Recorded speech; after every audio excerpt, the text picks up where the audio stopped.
Okay, we are going to spend another day together just waiting on baby. I'm going to take y'all through just some last minute things I'm getting done as far as canning around the house. I'm going to take y'all through a little grocery trip. This actually was going to be our last grocery trip before baby came. I'll take y'all through that. I had some requests on a little grocery haul update. I've done them before, but at the end of this video, we'll be doing another one together. So we are still milking every morning. My husband helps me out since I'm quite large right now. It's a little cumbersome to get up and down around the cow and the calf. So he kind of does the heavy lifting, and I just kind of help with the milk, help guard the bucket from any kicks.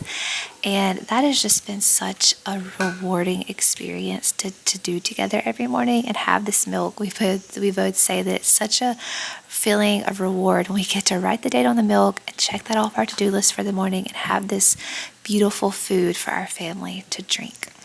My son is helping with breakfast here. We're having the usual eggs, and then I made some side of yogurt. Yogurt is one that I'm making quite regularly now that we have milk. I'm going to show y'all some yogurt process later on in this video. And can't forget supplements. I'm still loving the supplement line from Be Fertile. This is beef liver, copper, vitamin C, and Shilajit that I'm taking here. My son and my daughter love to hand me my supplements every day. We're actually working on teaching them to take supplements. So we've just been loving the line from Be Fertile. I'm about to have to restock.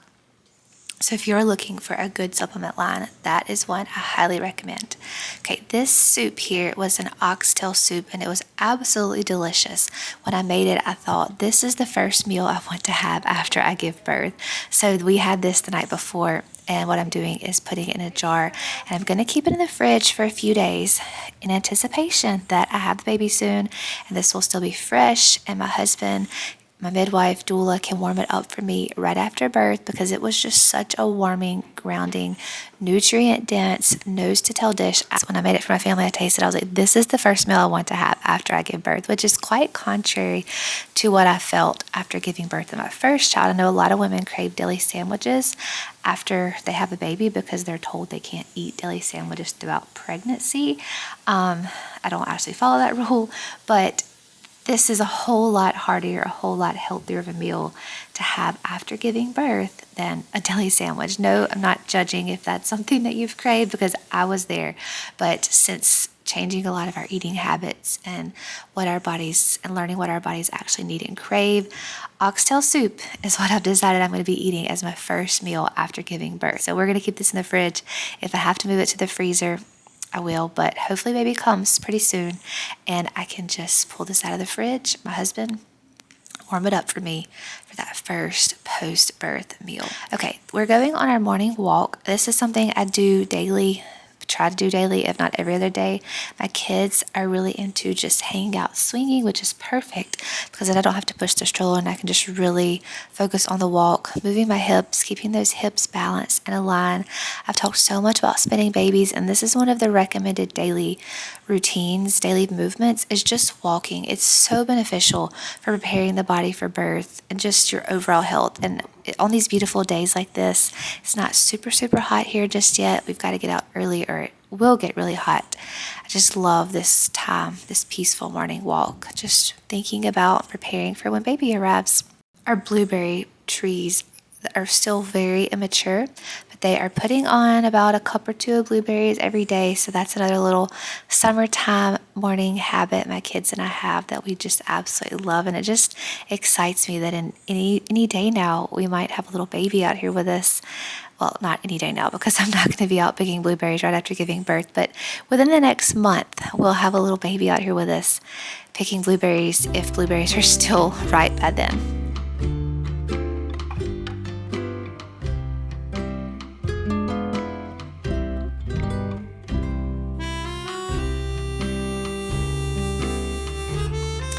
Okay, we're back from the walk. It's got a little hot, especially with this big old belly here, and we're going to enjoy a glass of Nora tea. I'm also doing stronger nettle infusions at this point as well, just to prepare for birth, making sure the iron, copper is all balanced. Nettle is so beneficial in pregnancy in any stage of the female reproductive cycle. So I'm mixing my Nora tea that I've shared about many times on this channel, Nora tea infusion, along with a very strongly steeped nettle infusion. Mixing that with a little bit of chlorella from Perfect Supplements and a splash of maple syrup. And this is just the most refreshing drink for pregnancy. I will drink this postpartum as well. So nourishing, so hydrating, and really, really delicious. Okay, on to the task of the day. We're still working through the green beans. I feel like I've been doing green beans for the last couple of videos, but that's just the season that it is. And I'm actually very thankful that I'm knocking out pretty much an entire crop to harvest before baby comes, because right after green beans we get into tomato season, peach season, cucumbers, making pickles. So there's a lot of harvesting that is coming up. So it feels very accomplishing to pretty much have an entire crop finished before baby comes to be preserved and in the basement, ready for storage for the next year. So I've done pressure canning tutorials last summer. Last summer was my first summer to start pressure canning. Absolutely love the process. It's so much less intimidating than I made it out to be. So I am blanching the green beans. They start out purple. If you saw in the previous clip, you blanch them for a few minutes in boiling water. They turn green. You pack them into your jars, pour that hot water over your jars, and then you will can them. So we're moving to lunch. I do a lot of multitasking in these kind of videos, jumping back and forth between canning and preparing lunch and taking care of children, but we are making a simple lunch. This has been my go-to lunch these last few weeks of pregnancy when I'm just need to get something easy on the table. So we were making some little sourdough flatbread. So all I do is take some sourdough discard and add some spices, some herbs. If I have fresh herbs, that's even better, but I didn't walk out to the garden to grab any. So I added some thyme, basil, salt, and pepper. We're going to mix it up really well and put it onto a really hot greased cast iron skillet and just make these little bitty tiny flatbreads. My kids love making little mini sandwiches with these. Now I think on this day I didn't actually cook a meat because we didn't have any thawed. I wasn't thinking ahead of time, but we had a really high protein cottage cheese, collagen, a little bit of beef liver in our smoothie and made up for the protein there. So this was a really basic lunch. I usually always have some form of meat at our lunch. Just didn't happen this day. I forgot to thaw it or something must have happened. But anyway, these little flatbreads are a delicious go-to. We slathered them with some fresh raw butter. Now this looks like a very small lunch for a pregnant lady, but if you've been pregnant and you're past 40 weeks, you know how small and squished your stomach feels at all times because your organs are literally moving around to make room for baby. So I eat a lot of little small meals like this throughout the day. So this is not all I'll technically have for lunch. I will definitely have something again in a couple of hours, but this definitely fills up my very squished stomach at this stage in pregnancy until I eat again in a few hours. So this is the yogurt process. I've shared how to make homemade yogurt many times on this channel. It's one of the first videos I ever made, but this is the same process I still use. So I've already made the yogurt in the Instant Pot. It has been straining in the fridge for most of the morning or all of the morning, and now I'm dipping it off and I'm going to pour up the whey. So this gives you a really thick Greek style yogurt. When you strain the whey, you don't have to strain the whey. If you like a more runny consistency to your yogurt, you can definitely leave the whey or you can strain less whey out. My kids and my husband do prefer a thicker Greek yogurt, so I just strain the whey and then I use this to make bone broth. I use it to soak rice, to soak oatmeal.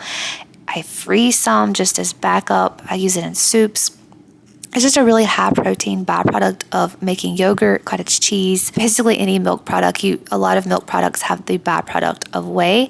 You can also pour it in your garden if your ears are just running over with whey. But so far I've found plenty of uses for our whey, and we are making yogurt about every 2 to 3 days now, and I absolutely love having fresh yogurt at all times now that we are finally in a good milking routine. Okay, we're having another afternoon Nora tea. I told y'all I'm drinking this non-stop now. I aim to drink a quart up to a half gallon of this pregnancy tea every day, just getting the body prepared for labor, making sure I stay hydrated, my minerals are up to par for pregnancy, because I've said this before, but we dump 10% of our mineral stores to our baby at birth, so we can become really depleted really fast if we're not staying on top of these minerals through pregnancy and then even into postpartum. That's why so many women are so depleted. We have so many issues postpartum is because we are truly running on nothing. So keeping up with your minerals is so important, and something that I've tried to talk a lot about in this pregnancy, and just encourage mamas to really learn about minerals and how to maintain that through pregnancy and into postpartum. So Nora tea, nettle infusions are one of my favorites. So I'm just relaxing a little bit during my kids' quiet time with the Nora tea and a good book. And just, I'm trying more and more now, especially at the end of pregnancy. Y'all have seen me doing a lot of preparing food, but I haven't showed y'all a lot of actual resting, but I do rest some each day. I take little pockets of time just like this to sit down with a nourishing drink, a delicious tea, a hydrating drink, and just read, relax, hang out with my husband, read to my kids. I'm not doing stuff all day long as you might see in my video. Remember, you only are seeing little snippets of my day in videos like this. So we are moving to dinner time. It is still very early in the afternoon, but at this point in pregnancy, I am tired and my feet start to ache by about 5 o'clock. So I try my best to have dinner started and almost finished by 4 to 4:30, so then it can just sit on the oven and wait for us to eat if we don't want to eat at 5 or 5:30. So I am making sourdough pizzas tonight. We did not have any tomato sauce. We used the last jar of tomato sauce in, I think, our lasagna last week. I made lasagna with y'all. I made lasagna and spaghetti the week before. So I used the last of the homegrown tomatoes from last year. And now luckily we are about to have fresh tomatoes this year, and I can restock the tomato sauces. But we are, with all that being said, we're making a creamy garlic sauce, I guess you would call it. I'm just mixing together butter, flour, garlic, cream, and then blending it with an immersion blender to kind of get a really smooth consistency. This is going to be the sauce base for our pizza. So kind of like an Alfredo-y sauce. If I'd had fresh cheese, Parmesan, I would have added that. But we don't buy a lot of cheese. I'm trying to learn to make cheese more. Started with mozzarella. I've done some soft cheeses, cottage cheese. I've tried one hard cheese before. It was a success, but we just aren't having enough milk just yet to consistently make cheese. So I made my cream sauce. Now we're working with the sourdough pizza crust. This is some dough I fermented that morning. I believe maybe I did it the night before. I don't really remember, but we are just going to work with the dough. I used to roll out our pizza crust, but I've realized that if you work with it with your hands, you get a much less crunchy dough. So just kind of spreading it with your hands, spin the dough on their hand. I've really been trying to perfect that. I'm not there yet, but that is what we're working with, is trying to not actually roll the dough and form more gluten in the dough, but work with it with our hands and kind of shape it that way. So I have for our pizza some just ancestral ground venison with that creamy garlic sauce made from flour, butter, milk, cream, and then a few spices. And I'm just making a very simple pizza here tonight with the cream sauce and the meat. Super delicious. And then as I was canning green beans, I had a few green beans that were just left over, so that's what we're having on the side with our pizza.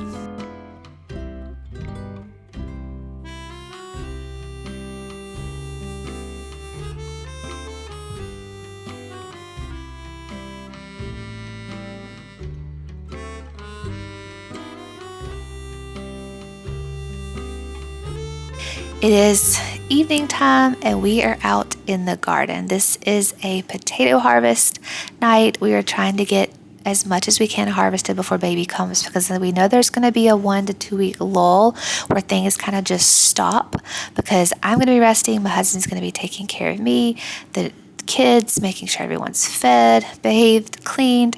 So the garden is going to kind of come to a standstill. So we are trying to harvest as much as we can before baby comes. We'll see if we get it all done. But this is a potato harvest. We have about 4 beds, raised beds of potatoes that we are going to harvest. Put these down in our basement for the next 4 to 6 months. We have not found the perfect solution for storing our potatoes yet. Our basement is dark and cool, but it's not like a true root cellar where it stays really cool in there for the potatoes. So if you have any suggestions on storing potatoes in a hotter, humid climate, please leave them below. I'm open to trying any new suggestions for making our potatoes last longer. Okay, lastly, I'm going to take y'all through a little grocery haul. So this is the night before we are headed to the grocery store. We typically go to the grocery store on Sundays after church because our church is right next to our favorite grocery store. which here in the South, we frequent the grocery store Kroger. I usually spend 20 minutes, 15 minutes the night before or the morning before we go to the grocery store, go through the coupons on the app, download them to my account, write our list, and that's kind of how I grocery shop. Now, we buy pretty much the same items every time we go to the grocery store. I pretty much can pinpoint the price that our groceries will be, because I know the staples we buy. Now, prices of groceries have fluctuated greatly this last year, as you all are very well aware of. But for the most part, we buy the same exact thing. So I'm just going to kind of quickly walk y'all through that, showing you a few of the things we buy while we're at the store, and then walking you through the final grocery haul when we get them home. So flour and sugar are one of the things that I would eventually love to purchase in bulk. And we have purchased them in bulk from Azure Standard a couple of times, but that's just not something we're at the stage in our life to do every month. Our Azure pickup is about 45 minutes, almost an hour away from our home. So it's not something we've committed to doing monthly just yet. So we still depend on our local grocery store for a lot of our bulk items, our ketchup, our flour, our sugar, but that is something we eventually want to get away from. Just we aren't quite there yet. So this is everything we bought, and as I told y'all, this is pretty much our staples every single time we go. Now, we only go to the grocery store every other week, and now that last week we won't have any bananas. They'll have already been eaten. We might not have any apples, but those are just like the staple fruits we buy, and when they're gone, our kids know that we don't have any more until we go to the grocery store again. So we stock up on our fruits, which is bananas, apples, lemons. I like to make a lot of lemonade here in the summer months, or I use them in teas. Then we have some rice that I'm buying to make some postpartum meals with, some congee recipes. There's our flour that, again, is not my first choice for flour, but it's what works for us right now. We buy our sugar still at the grocery store. I have a little bit of bacon. We butchered a pig last year, but I hate to admit we still have not processed the bacon. The pork belly is still sitting in our freezer waiting to be processed. So that's on our to-do list, so we can have fresh bacon from our own land for the upcoming summer bacon tomato sandwiches. That's one of our summer favorites when we get fresh tomatoes. So we still buy bacon at the grocery store. I'm telling y'all, we don't grow and raise every single thing. So I just want to encourage you. You may think that we, from the what I share here, that we do grow a lot of our own things, which we do, but there are still things we rely on for the grocery store. Here are my husband's favorite chips for his nighttime snack. We do still buy chips, some vinegar for cleaning purposes. I make a lot of our apple cider vinegar from apple scraps, but I do still buy white vinegar for basic cleaning. Maple syrup, we cannot source that here in the South, so we have to spend a good chunk of our grocery budget on maple syrup because my family is a maple syrup family. We also buy local honey, but we haven't completely switched to honey because we still love maple syrup. I buy our dish soap in bulk like this when it is on sale. These came out to be like $1.50, so it's a pretty good price for dish soap.